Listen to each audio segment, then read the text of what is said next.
How to care for a Pachira plant.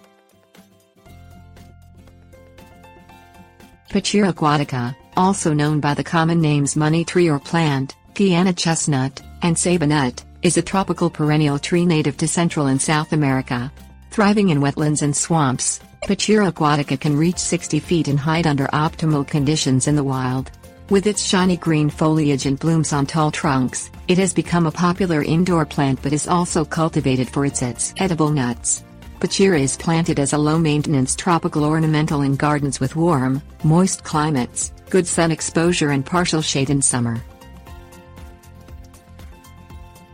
Things you'll need: water-soluble organic fertilizer, sharp sand soil amendment, secateurs. Determine whether Pachira will grow best as an outdoor plant or an indoor plant in your climate. It's outdoors hardy in USDA zones 9B to 11 and prefers humidity. Anything cooler in Pachira should be grown indoors.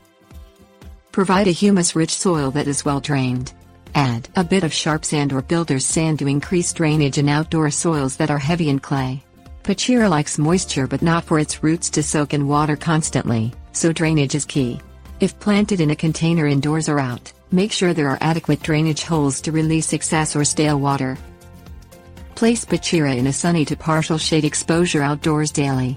In very warm climates or during the heat of summer, light shade is a better option to prevent leaf burn. For indoor plants, provide bright indirect light and turn the plant regularly toward the light source to keep it growing straight and leafing evenly. Water Pachira deeply and consistently so that the soil is evenly moist at all times but not soaking wet in standing water. Fertilize indoor and outdoor Pachira trees lightly 3 to 4 times a year with a good quality water-soluble organic fertilizer applied around the roots at the drip line. Prune away any dead, damaged or diseased leaves and branches as soon as you see them. Tips warnings. Pachira's fruit, nuts and flowers are attractants to bees, butterflies and birds, so plant it as a garden draw for these creatures.